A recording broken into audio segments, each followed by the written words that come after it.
There is a person in your life right now who has never lost a single night of sleep over anything they have done to you. Not one. Not the lie that cost you something real. Not the betrayal that restructured your understanding of the relationship. Not the cruelty that arrived without warning and left without apology. They did those things. They remember doing them. And when the night came and the room went quiet, they felt nothing about it.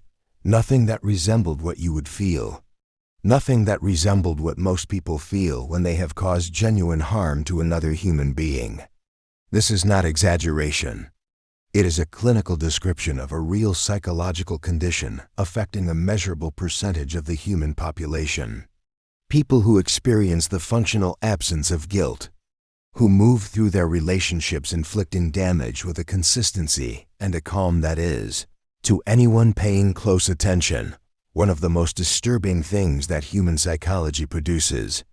Understanding that absence, what it looks like, how it develops, and how to recognize it before the cost of not recognizing it becomes too high, is what this exploration is about.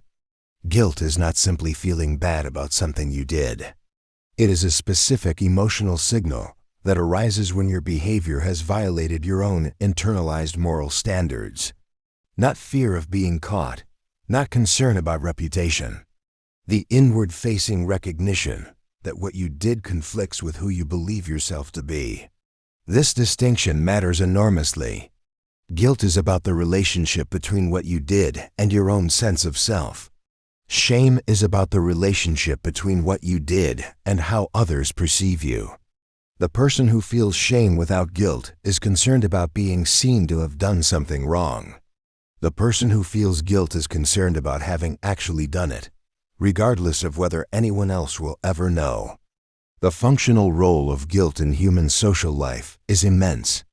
It is the primary mechanism through which human beings are motivated to repair relationships they have damaged, to make amends, to change behavior that caused harm. Without the signal of guilt, these motivations do not arise naturally. The behavior simply happens. It carries no emotional weight that pushes toward correction. The neuroscience locates guilt primarily in the anterior cingulate cortex and the prefrontal cortex, regions associated with self-monitoring, conflict detection, and the integration of emotional and rational processing. These regions are also heavily involved in empathy. The connection is not coincidental. Guilt requires the ability to understand that another person has been harmed, to represent that harm vividly enough in your own mind that it generates an emotional response, and to connect that harm to your own behavior as its cause. Each step requires empathic processing. The person whose empathic processing is significantly impaired will, as a direct consequence, experience significantly diminished or absent guilt. The spectrum. The psychological profile of someone who has never felt guilt does not describe a single type of person. It describes a spectrum. At the extreme end sits the clinical psychopath, the person whose capacity for empathy and guilt is not merely reduced but functionally absent, whose emotional life, beneath a surface that can be extraordinarily compelling, is characterized by a fundamental disconnection from the emotional experience of others. Clinical psychopathy is rare, affecting approximately 1 to 4% of the general population. But the impact of those individuals, concentrated as it often is in positions of power, is vastly disproportionate to their numbers. Below the clinical threshold sits a much larger population. People with significant narcissistic traits whose self-concept is too fragile to accommodate the admission that they have caused harm. People with dark triad personality configurations, the combination of narcissism, Machiavellianism, and subclinical psychopathy consistently associated with exploitative behavior. People whose early developmental experiences produce defensive structures that make guilt feel existentially threatening rather than merely uncomfortable. Each position on this spectrum produces a different behavioral profile, but they share one feature: the functional absence of the guilt response that most people experience automatically when they harm someone they are in relationship with. The scientific study of guilt-absent individuals has produced findings that are as consistent as they are disturbing. The first finding is that the absence of guilt is not the absence of all emotional experience. Psychopaths experience excitement, frustration, desire, boredom. What they do not experience, or experience in dramatically attenuated form, is the specific category of emotions that are other-oriented. Empathy, compassion, guilt, remorse. They are not emotionally flat in all domains. They are indifferent to the people in the world in the specific way that matters most for social functioning. The second finding concerns distress processing. Neuroimaging research has consistently shown that individuals high in psychopathic traits process distress cues from others differently. When shown images of people in pain or fear, their amygdala activation is reduced. Their physiological arousal is attenuated. Their behavioral response tilts toward indifference with a consistency that reflects genuine neurological difference rather than deliberate choice. The third finding is perhaps the most practically significant. Guilt-absent individuals are often remarkably socially skilled. They read situations accurately. They understand what others are feeling, not by feeling it themselves, but by correctly modeling the emotional states of those around them. And they use that accurate social reading not to respond with empathy, but to identify vulnerabilities, to construct the right presentation, to achieve their current goal. This combination of social intelligence and emotional disconnection is what makes them so difficult to identify. The surface presentation they construct is based on accurate observation of what normal social presentation looks like, rather than the genuine emotional experience that normally produces it. They often pass brilliantly. The tell that most people miss: in the absence of guilt, something else takes its place. And that something else, once you know to look for it, is one of the clearest signals available. What takes the place of guilt is explanation. When confronted with harm they have caused, the guilt-absent individual does not move toward remorse. They move toward narrative.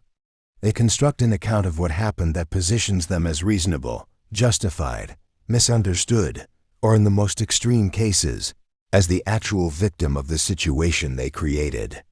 This is not simply lying, though it often involves lying. It is something more fundamental: the application of considerable cognitive resources to maintaining a self-concept that is incompatible with genuine wrongdoing. The guilt-absent individual does not experience harm caused as evidence of a failure of their own values. They experience it as a threat to their self-image.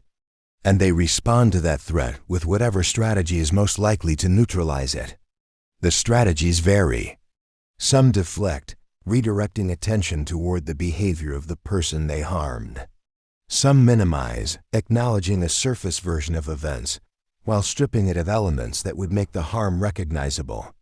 Some perform remorse, producing the linguistic signals of guilt without the underlying experience, accurately enough to satisfy the immediate social requirement, committing to nothing that would constrain their future behavior.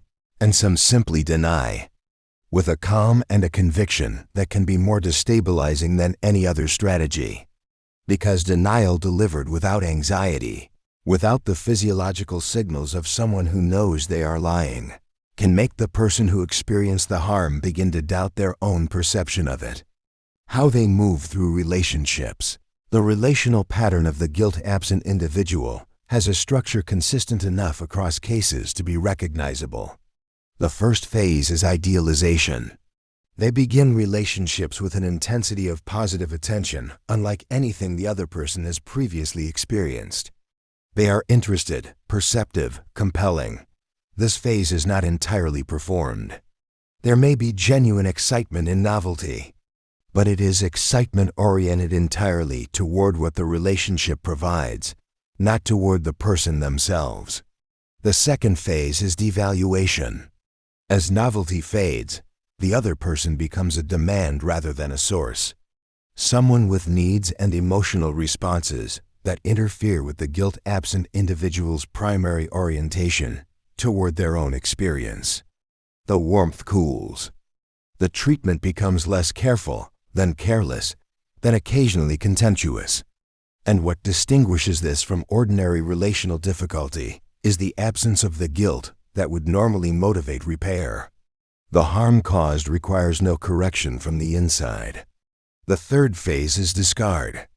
The relationship, having ceased to provide whatever was being extracted from it, is simply ended, often with an abruptness and completeness that the other person finds incomprehensible, because the other person believed the relationship had a meaning and a history that would make such an ending impossible.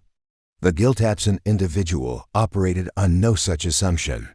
The impact on those around them, people who have been in close relationship with guilt-absent individuals, describe a particular set of experiences with a consistency that is itself clinically significant.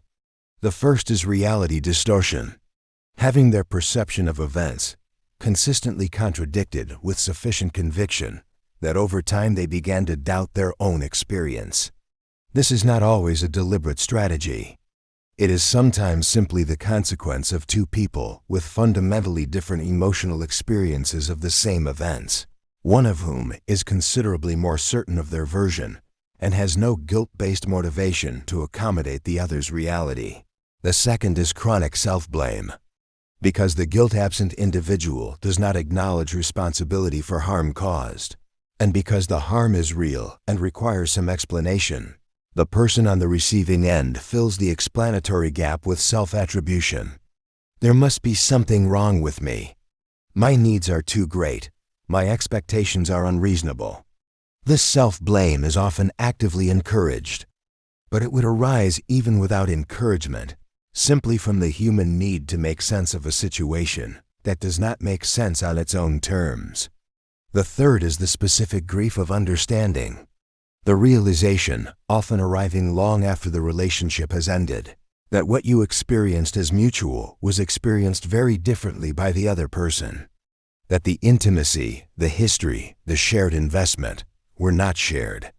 That you were, in some fundamental sense, alone in the relationship in a way you did not know and could not have known until it was over. Recognition. The behavioral signals are consistent across research and clinical observation. Watch for harm without repair. The person who causes damage repeatedly without the spontaneous movement toward acknowledgement and correction that guilt normally produces. Not the person who occasionally fails to apologize. The person for whom the apology, when it comes, is consistently about managing your response rather than expressing genuine remorse. Watch for the explanation that always positions them as reasonable. The narrative always available, always detailed, always sufficient to leave their own character intact. Real people are often at a loss to explain their own worst behavior. They feel it more than they understand it. The guilt-absent individual understands it thoroughly because they constructed the explanation rather than lived through the experience. Watch for the absence of physiological signals during what should be emotionally charged conversations. The calm too complete, the eye contact too steady, the lack of the small involuntary signals that accompany genuine emotional experience in most people. And watch for what happens to your own sense of reality in their presence. Whether you find yourself increasingly uncertain about your own perceptions, whether their explanations consistently make your experience feel unreasonable rather than their behavior feel responsible, whether you are doing more of the emotional labor than makes sense, whether you feel, in their presence, more confused about yourself than in any other relationship in your life. What cannot be fixed? The final and most uncomfortable truth about this profile is the one that people who love these individuals spend the longest time refusing to accept. The person who enters a relationship with a guilt-absent individual hoping their love will eventually unlock the empathy and remorse that has always been there underneath is not wrong to hope. They are wrong about the architecture. The empathy and the remorse are not there underneath. The space where they would normally live is simply empty. And the recognition of that emptiness is the beginning of the only protection actually available, not the protection of changing them, but the protection of seeing them clearly. Because the most dangerous thing about a person who has never felt guilt is not what they will do to you. It is how long you will spend believing that what they did was somehow your fault. And the moment you stop believing, that is the moment their power over you begins to end.